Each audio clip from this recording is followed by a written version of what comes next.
Hi, everyone. I'm Prachi Parihar, and I'm the lead 3D computer vision and machine learning engineer at LCP Media.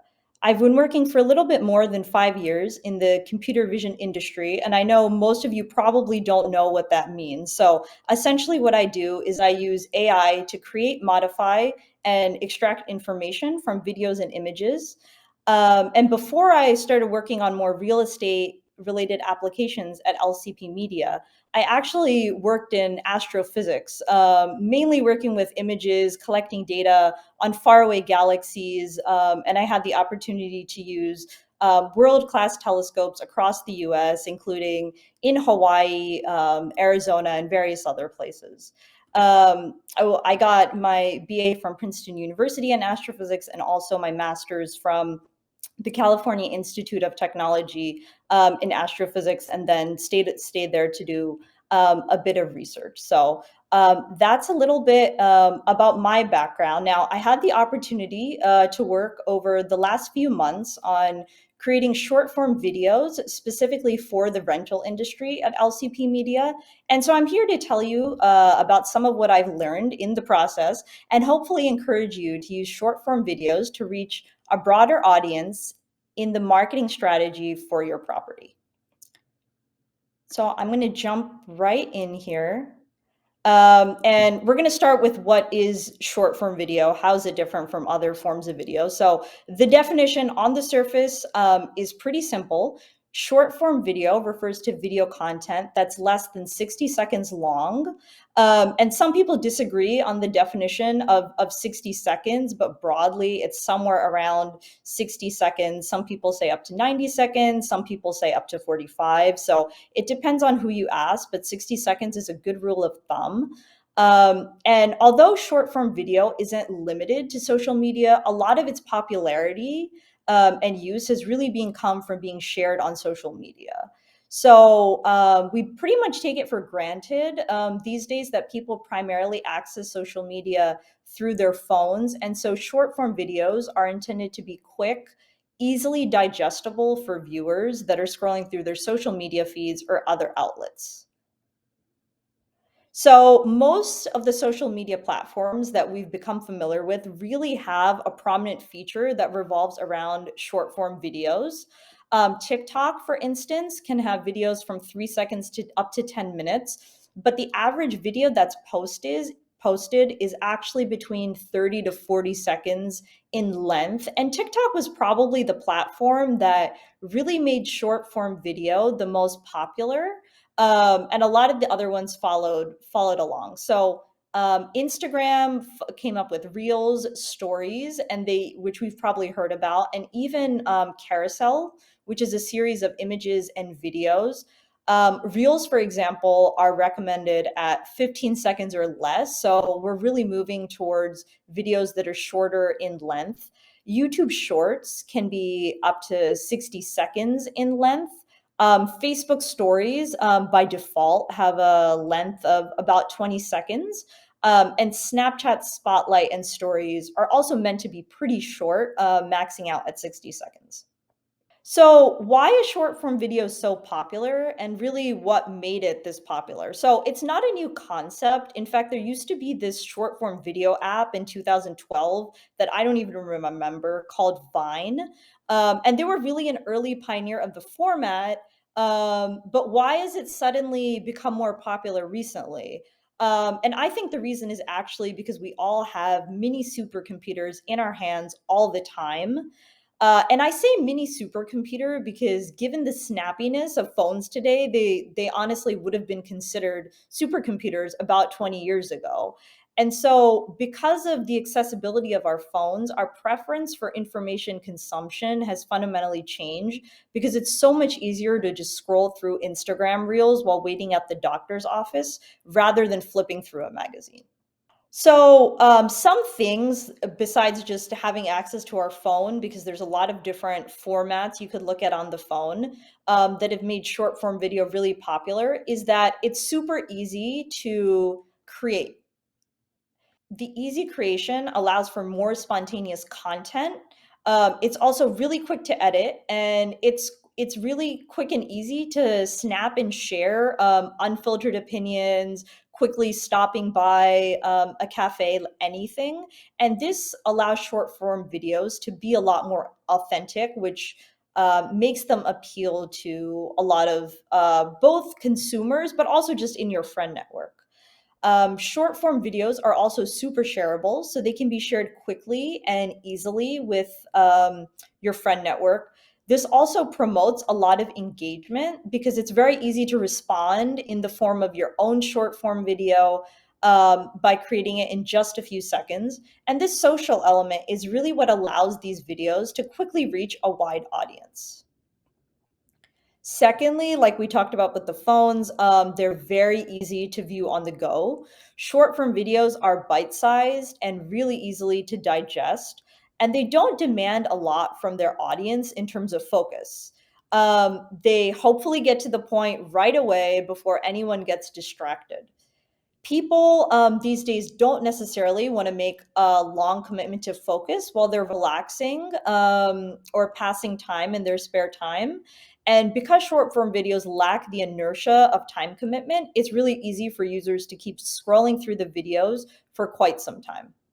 Additionally, social media algorithms promote content that users like, and algorithms make discoverability and like going viral really easy.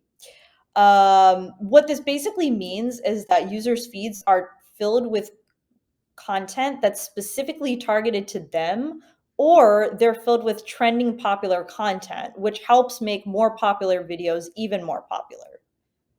Lastly, we've talked about how it's so easy to create, but it's really very cheap. It's also very cheap to create. It often costs very little, maybe just a little bit of time, if that, to make. And additionally, by default, it's free to post and share, which makes it a key differentiator from ads. Although, depending on the platform, you might have the option of paying to promote your post. Okay, so now it would be good to kind of figure out exactly how popular are they. So I'm going to hit you with a bunch of statistics. 96% of consumers prefer to watch short form video to learn about a product or service, which is a huge number. And it really just tells us that the appetite for reading paragraphs and paragraphs of text with tons of details is decreasing, and short videos are the easiest way to grab attention and really make a point to users. 91% of Instagram users report watching videos every week, and there really aren't a lot of inactive or infrequent users. And so most people who are on these platforms are really actively interacting with videos. YouTube Shorts has surpassed 50 billion daily views globally versus 5 billion views for long format video. The key takeaway here is that it's much easier to drive traffic and get people to watch short format video than a long format video. And if you thought 5 billion was a lot, then Instagram Reels see 140 billion daily views globally. With about 2.3 billion users on Instagram, this translates to an average of 60 views per user per day, which sounds crazy because it means the average person is watching at least 60 videos on Instagram, and that's the average user. So that's a ton of views on average, but it may also tell us something slightly negative, which is how quickly users are really swiping through these videos and how quickly we really need to grab their attention if we hope to make an impact. Instagram Reels also had an average engagement rate that was at least double that of other post types. We can come up with a bunch of hypotheses why this is, and there's likely more than one reason. Maybe it's that people still have energy by the time they get to the end of the reel, but whatever the reason is, viewers are definitely engaging a lot more with short form video content. Nearly a third of all short form videos are watched 81% of the way through. That number doesn't actually sound that high, which really drives home the point of if users aren't, if only a third of people are watching most of the video, then we really need to grab their attention within the first few seconds. But the good news is that about 90% are watched at least 40% of the way through. And by comparison to that third, only 10% of long format videos are watched 80% of the way through, right? So only 10% of people who start watching a longer YouTube video are actually making it through. Consumers also find short form video to be 2.5 times more engaging than long format video. And what that means is they're much more likely to engage with the video by responding, sharing, liking, anything that really requires an action on their part. 55% of TikTok users bought something after seeing the brand on the app. That basically means that they're not just mindlessly scrolling through videos, but they are making an impact and they're informing their purchasing decisions. YouTube Shorts topped 1.5 billion monthly active users. And although Instagram Reels are higher in the number of monthly active users, as I'll get to later, YouTube Shorts is actually more popular in the US among younger generations. Okay, so I'm going to jump here a little bit to social media demographics and usage. So Facebook, this is global. So Facebook, in terms of monthly active users, is at 3 billion. Instagram follows at 2 billion. Then we have TikTok at 1 billion, YouTube at 2.1 billion, followed by LinkedIn, which is almost a billion, and followed quite a bit lower with X, formerly known as Twitter. Going through the female versus male ratio, there's 44% female and 56% male, so somewhat higher male. Instagram is about half and half. TikTok is somewhat more female. YouTube, 51% female, 40, it's an even split. LinkedIn is somewhat heavily male, and Twitter or X is even more male. And in terms of the amount of time spent per day, with the exception of LinkedIn, which is maybe a little bit different in terms of its use, we're seeing somewhere between 30 and 45 minutes on average use per platform per user, which is quite a bit of time people are spending on their days on average. And this is all age groups, all generations kind of spending that much time on average.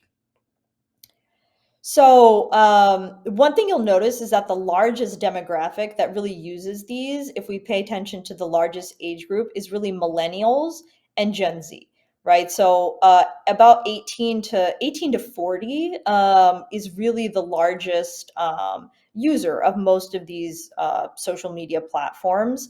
And that's really important to know because that's how we can reach this key demographic. I slightly apologize if this is a little bit too on the nose, but it's important to talk about because it really tells us how there's fundamental changes in how we're starting to process information as human beings, right? So if we look at the attention span of millennials about 20 years ago when this was measured, it was close to 12 seconds. Now it's closer to 8 seconds. And that sounds like really bad news, but it's not all horrible news. So millennials can juggle up to 3 screens, and they're pretty used to juggling up to 3 screens at the same time, and so they were already distracted. But Gen Z can actually juggle up to 5 screens at the same time. And what's really going on is that Gen Z and younger generations have much higher recall of something that they saw for only a few seconds. So, as an example, 56% of Gen Z participants could remember an ad they watched for less than 2 seconds. Their recall rate was 2 times better than participants over 40.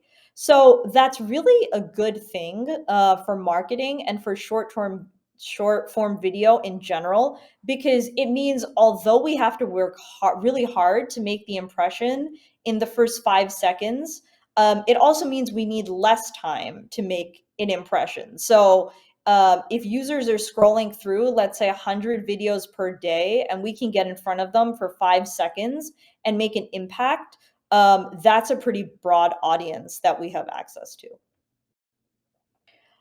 Um, there are some more maybe worrying or surprising statistics. So 43% of Gen Zs are more likely to remember off the top of their head, the last website they visited, as opposed to their partner's birthday or their social security number. Now, that sounds a little bit sad, but all it's really pointing out is that in today's age, we don't need to remember certain things that we took for granted anymore, because our lives have become automated, and it's insanely easy to access this kind of information digitally. For example, how many phone numbers do you have memorized today compared to how many phone numbers you really had memorized 20 years ago? Now, given all this information, it's pretty safe to assume that millennials and Gen Zs are going to be at least partially distracted when they're viewing content. And so there's a few things that effective marketing needs to do. First of all, we need to keep titles large, keep everything short and simple, and get to the point really quickly. So now I'm going to come to social media statistics that are specific to Gen Zs and millennials in the US. So if we look here, we have the most popular platform. So the most popular is actually YouTube, and 50% of Gen Zs are using YouTube per day, which is closely followed by millennials at 44%. Snapchat and Instagram are similarly popular, with about 44% of Gen Zs using them daily, and a little bit more than 30% of millennials using both Snapchat and Instagram daily. TikTok is actually fourth, with 42% of Gen Zs using it daily and 25% of millennials using it daily. And Facebook, as we might, have some intuition about, is still very popular, but it's becoming slightly less popular, with millennials using it 39% of the time, and Gen Z adopting it much less, only checking Facebook on a daily basis for about 34% of users. And I really believe this is because Facebook wasn't designed for a mobile universe. It actually was designed more for computers. And so Facebook has had to adapt and come up with things like Facebook stories. But at the end of the day, it's still a platform that was primarily designed for laptop or computer use. So what I'd like to come to is that all of the top four of these websites are video forward platforms. YouTube, Snapchat, Instagram, TikTok. And if we really study the preferences of Gen Zs and millennials, then we can see that they strongly prefer consuming video content. They're able to quickly process and recall information, and they frequently multitask and therefore prefer short and clear content that they can consume quickly.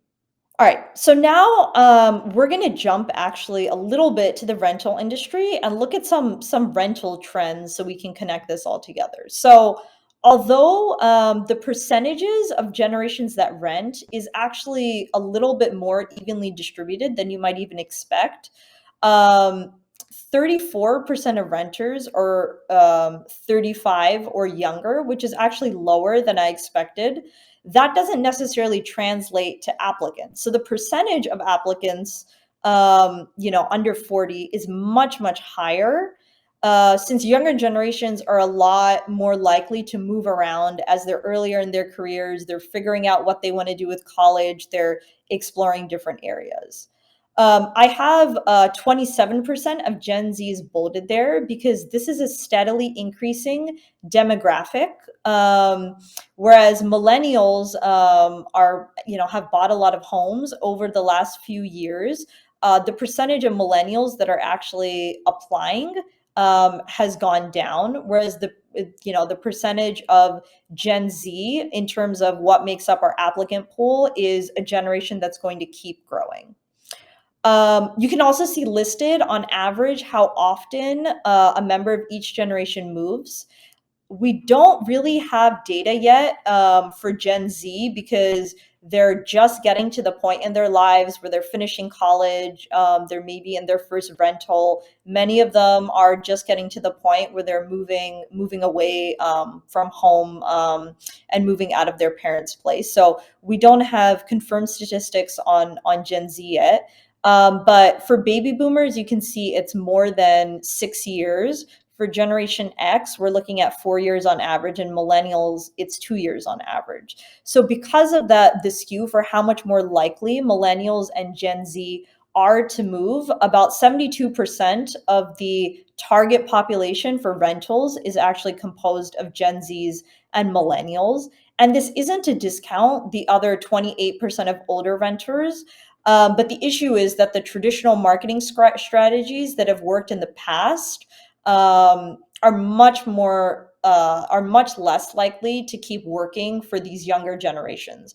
And so this just shows us how important it is to shift focus to the way Gen Zs and millennials prefer to consume content. All right, so now I'm gonna jump a little bit to moving trends and why most people don't move very far. So 48% of moves are actually within 100 miles, and 43% of those moves are actually within the same city.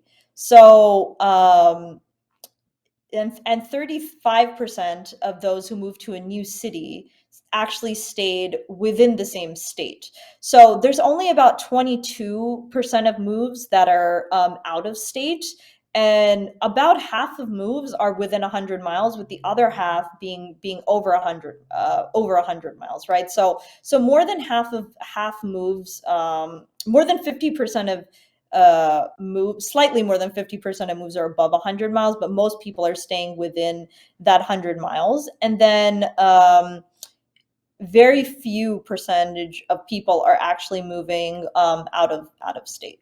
All right, so now we come to the reasons why people are moving.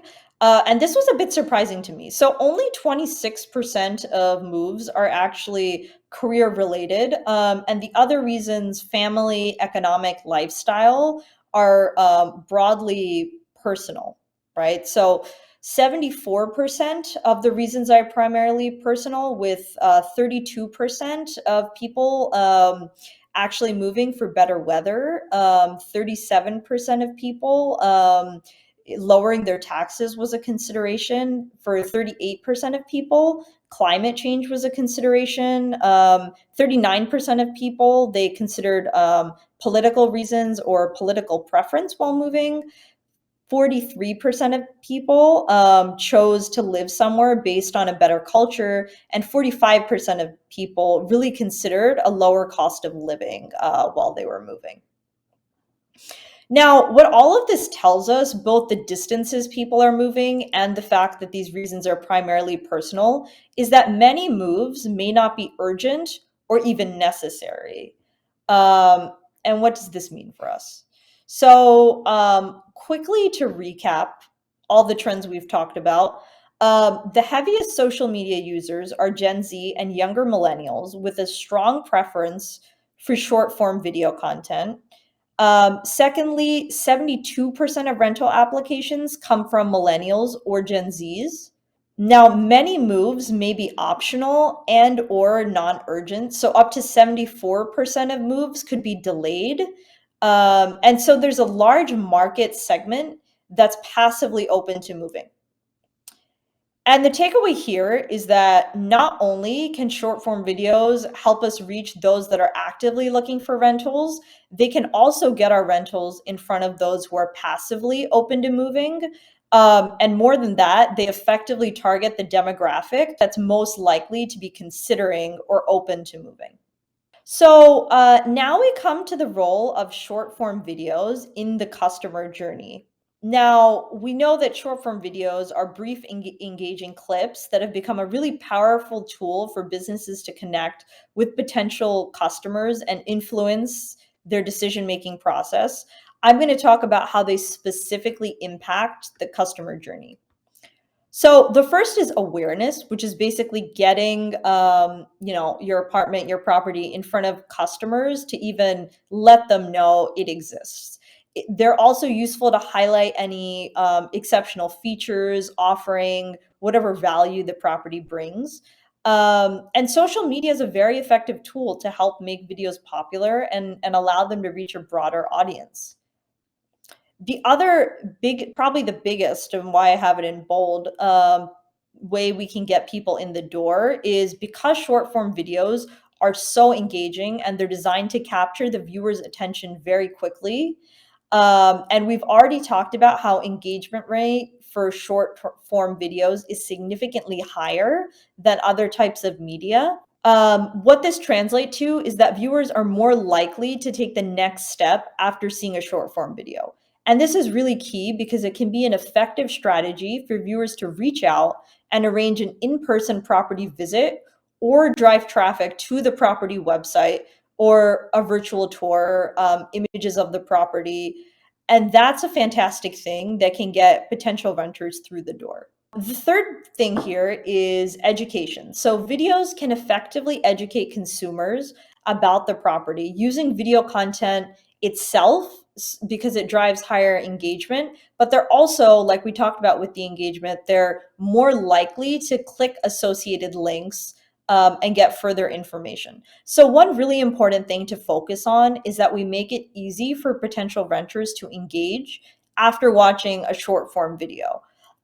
In short, we need to make the next steps obvious if we hook them with our short form video, which brings me to conversion. So conversion after visiting the property, either virtually or in person. And now short form videos can include a call to action element.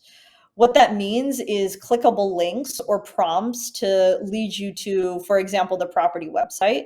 And the videos therefore serve as a direct pathway for converting potential renters into actual renters, particularly if the video was able to get them excited about the property.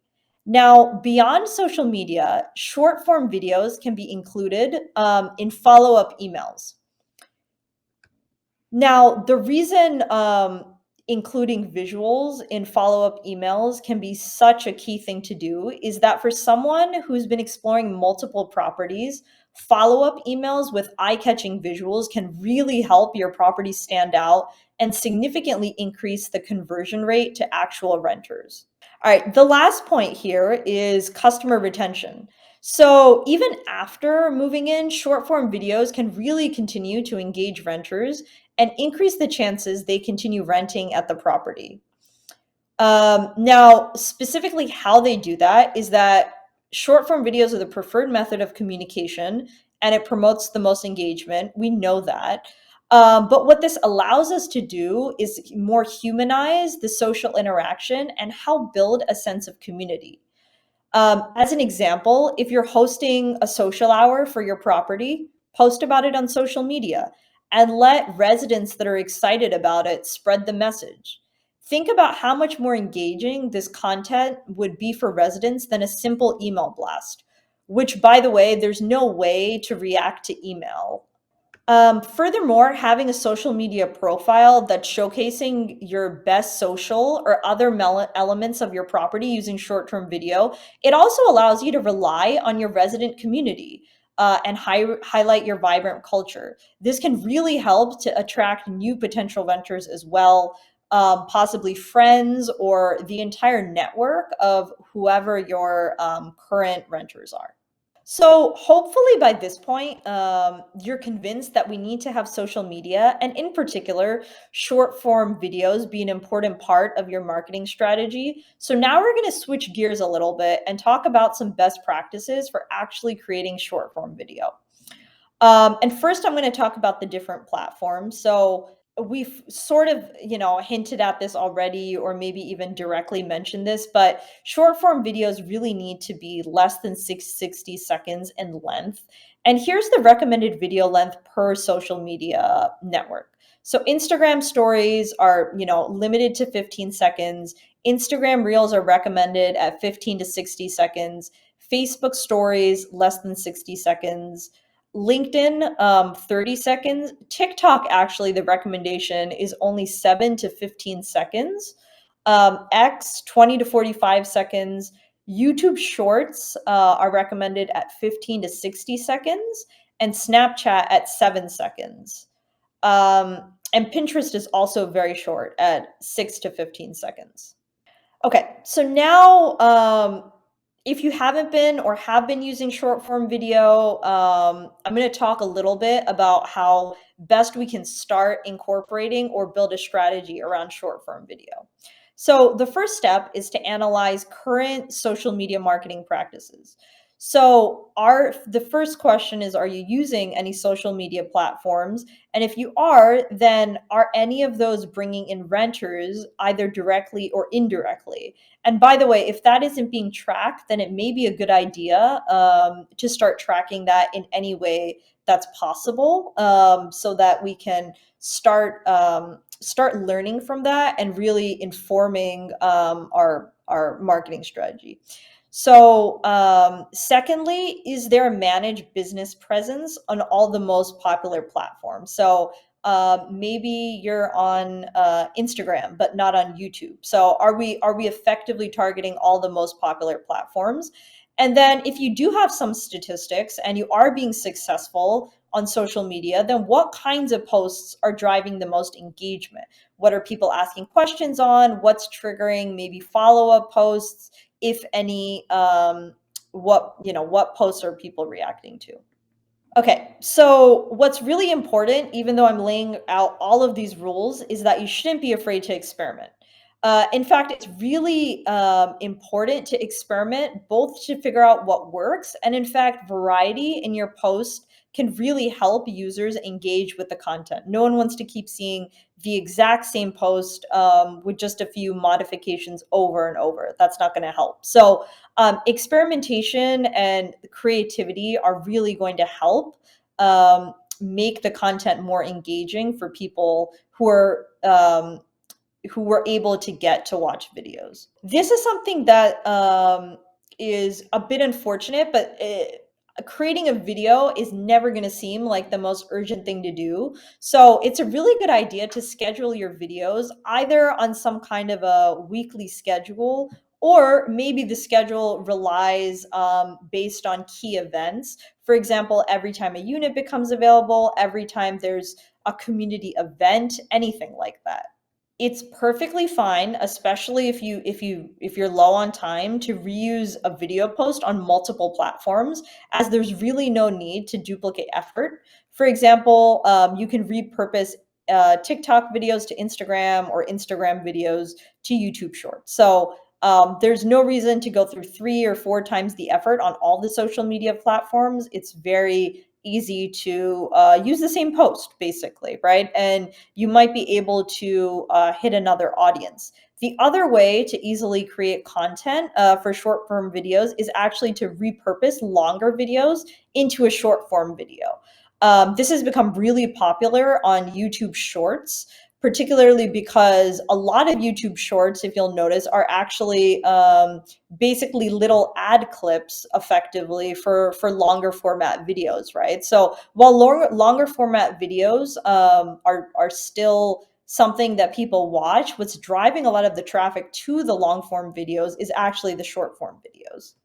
The next point here is to lean into your community. So, whenever possible, it's going to be really important to include positive testimonials and experiences from the resident community. So, in my previous example with the social hour event, you could post prior to the event, but maybe also just at the event. Residents that came might be pretty excited about your property, excited to meet people, lively members of your community. Maybe someone walks around with their phone and grabs some quick clips and testimonials of how residents are really feeling about the community, and quickly puts that together into a video to post and really feed into your social media. Again, that's low effort.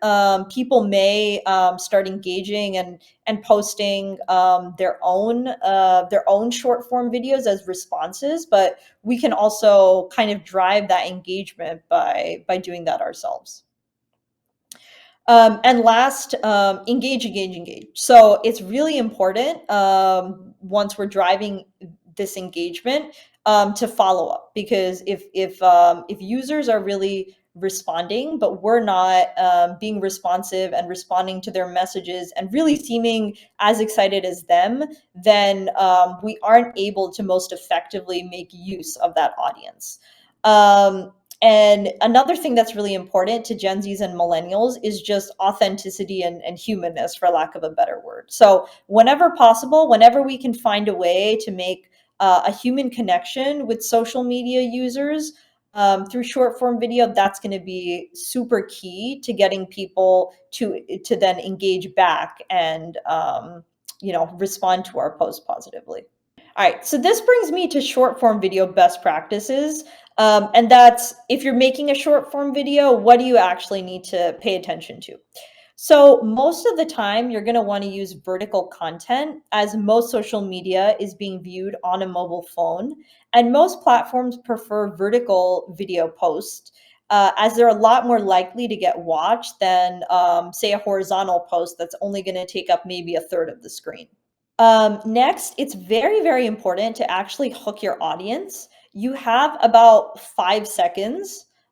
People actually argue about this a little bit. Some articles, it's actually 2.7 seconds that you have to grab your users' attention before they scroll through. Sometimes it's 8 seconds before they decide if they're going to keep watching or scroll through the post. So I would say try to hit them in the first 2 seconds, but definitely the first 5 seconds needs to capture their attention. One way to do this is using very strong visuals, trending music that's going to capture their attention, and bold, cool looking text. Now, it's really important to pay attention through trends for two reasons. So, one, trending music, transition, and effects are some of what's preferred already by users. So we don't necessarily have to reinvent the wheel all by ourselves, because these things are naturally going to increase video engagement. But trends are also preferred by social media algorithms that decide what to show users outside your network, right? So video clips that are a certain length, generally shorter, video clips that have trending music, a lot of these are automatically preferred by algorithms on certain social media platforms. And so I'd really encourage you, when you're posting on a particular social media platform, to take some time and look at a little bit in detail what kinds of clips are popular on there, and how can you adapt your short form video content to really borrow some of those trends. So like we talked about, trending music and eye-catching visuals are very important. I will say that trending music is fantastic and it should absolutely be included, but a lot of users are actually scrolling through social media with the volume off. For example, if they're waiting in line, um, or anywhere where they don't want to, necessarily turn the volume on, they may be scrolling through videos with the volume off. So it's really important to not ignore visual content. And if someone is speaking, audio in the video, then display text keywords on the video. So in the case of YouTube, this might, captions sometimes do the job, but we can take it one better by, hitting them in the face with keywords that are coming up on the video.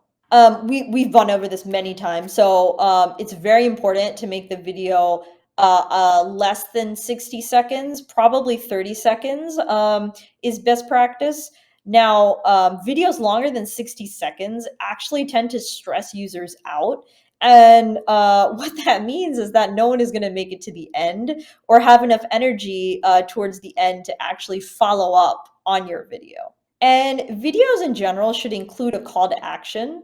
So be sure that you're providing the relevant property link and next step, because there's a narrow window for users to act. So let's make it really obvious what they're supposed to do next and not miss that window of opportunity. So now I'm going to come to some short form video tools that you can easily use to create short form videos. So these are some that are provided by the platforms themselves. So two of the most popular are Instagram Reels and TikTok.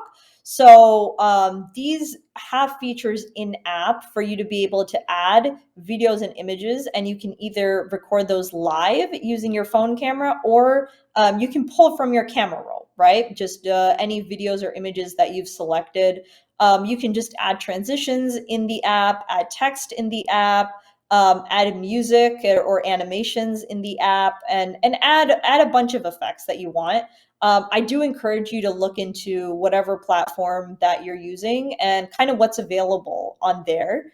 Um, if that's not enough, or you prefer to use a third party tool, all of these are free. So CapCut is actually an external tool that's owned by the same parent company as TikTok.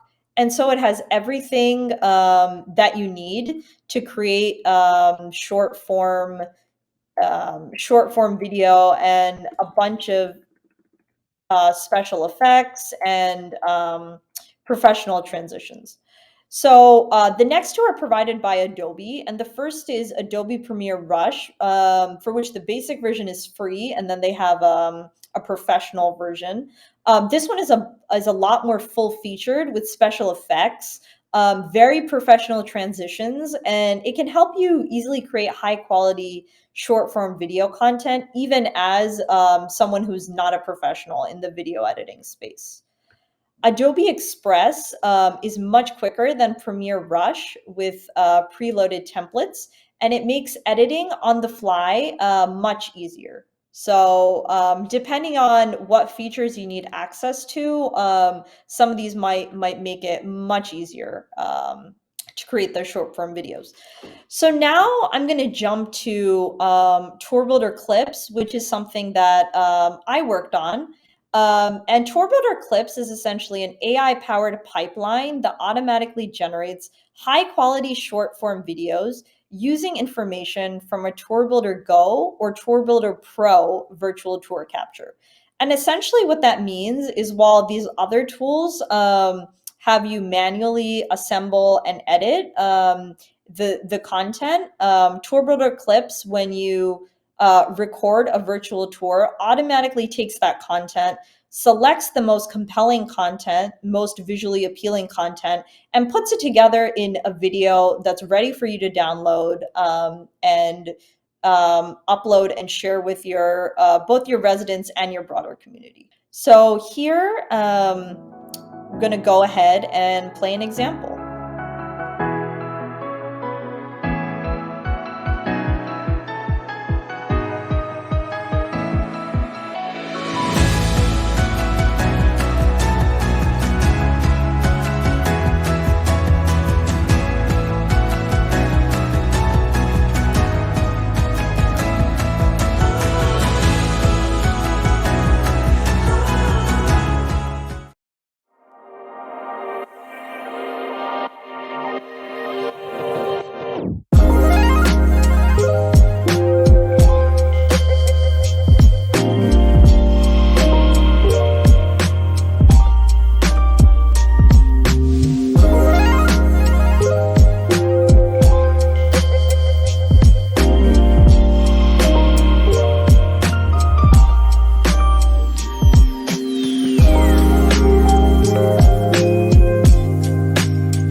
All right, so now that we took a look at some of those examples, I'm going to go into just a little bit of detail briefly about how it works. So the first step in creating this clip behind the scenes is that the AI technology selects all the content. So that's all the 360 images that you collected, all the regular images that you collected, if any were uploaded by the tour, and it decides which are the most interesting that we want to share. So if you look at the first scene over at the top, you'll see that you get a really nice view of the outdoors, two windows, and a sneak peek at the kitchen. The second one is highlighting the kitchen, and then we move to maybe more important scenes that maybe might not be as visually appealing or as featureful, but they're going to be important for residents. For example, we have the bedroom followed by the bathroom.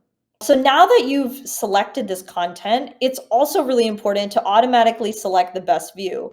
So in the clip we looked at, you saw it pan through approximately where the green arrow is. Now, you can imagine if it was scrolling instead off of where the green arrow is, it would not be very exciting and the viewer would just be staring at a wall the whole time, right? So we not only have to select the best content, but we also need to decide where do we want to focus in that content. So the next thing the pipeline does is it creates short video segments of each scene by panning through the selected view for each 360 image. And while it's doing that, it's also minimizing distortion and maximizing video quality. And of course, after it's done that, it seamlessly blends all 360 video elements together using fade. After you have that basic video, the fourth step is to apply finishing touches. So that means the unit number and property name get displayed prominently. If it's not a unit and it's a property, instead of the unit number, you just have the property name. The property logo automatically gets added in the bottom right-hand corner. There's background music in the background. And then once this is finished processing and generating, which should only take a few minutes, the assets are automatically uploaded and available for download on the Share tab. So jumping to that looks something like this. So if you jump over to the Share tab in the platform, you'll see clips.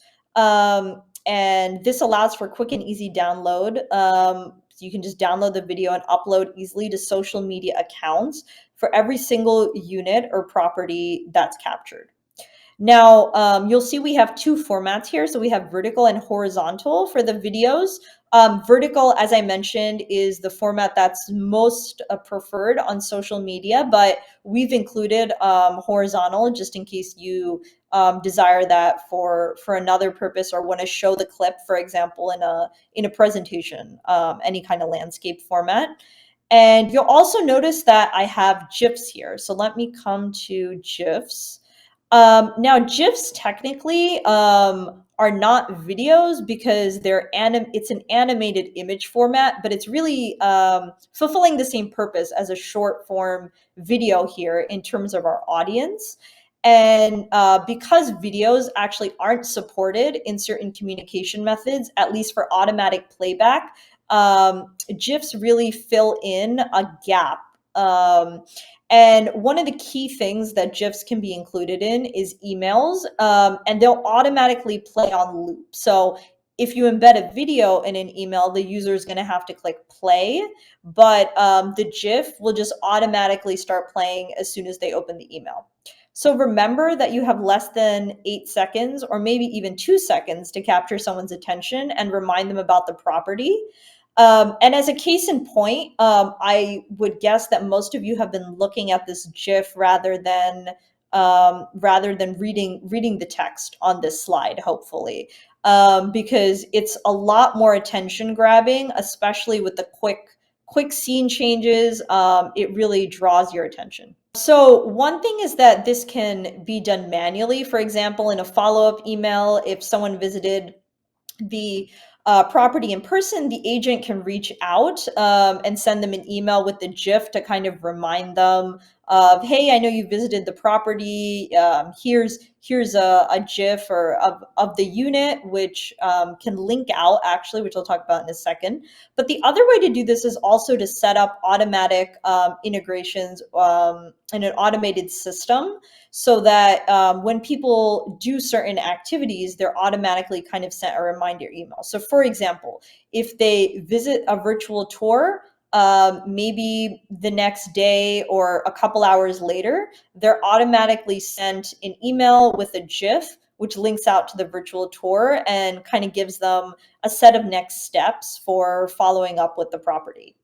And that's really key because GIFs can get in front of people, and without them having to do a lot of research, click an external website, really get some visuals of the property in front of them again.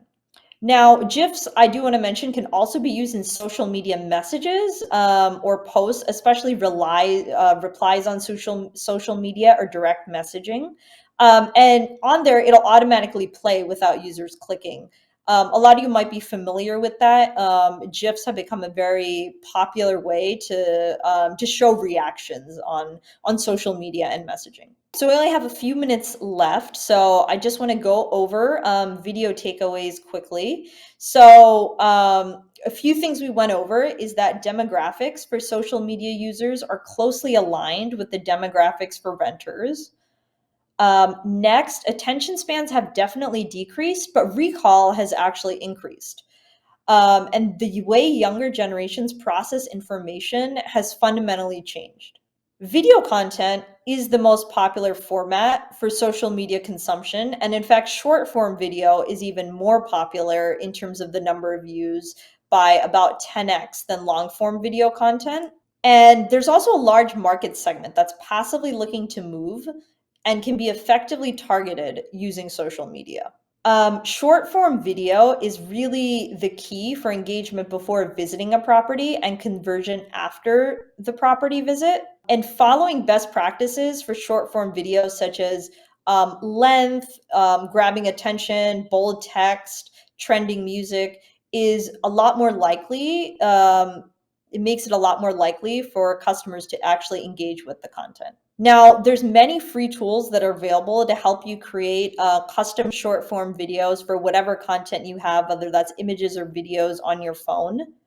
And Tour Builder Clip is one tool that automatically creates short form videos from virtual tours as you capture tours of your units or properties. GIFs are also a key format because they play a key role as an alternate format, particularly if you want to use it in email. So I thank you very much for the talk. Hopefully you found it engaging and you were able to get some good ideas for short-term video. And we'd be happy to answer any questions you have. So I just want to give a very special thank you to the LCP team. We're going to kick it off to the trade show. And again, you'll have 2 full hours to explore the trade show, to ask questions, connect, and thank them. But I'll let Gabby tell you a little bit more about that.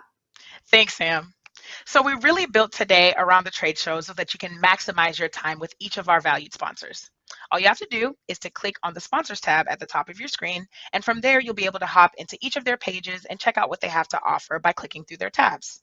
The tabs are where you'll find things like their videos, resources, contact information, and more.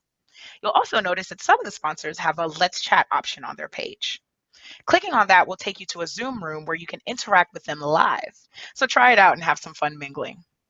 All in all, you really want to use this time to create those connections and get those questions answered, like Sam says, and really find opportunities to partner with these suppliers whose sole purpose is to make our lives easier. And if all that wasn't exciting enough already, remember that the more that you interact and engage on the platform, the more points you rack up. And so that can give you a bigger chance of walking away with one of our amazing sponsor giveaways. So keep all that in mind, and without further ado, let's go visit some sponsors.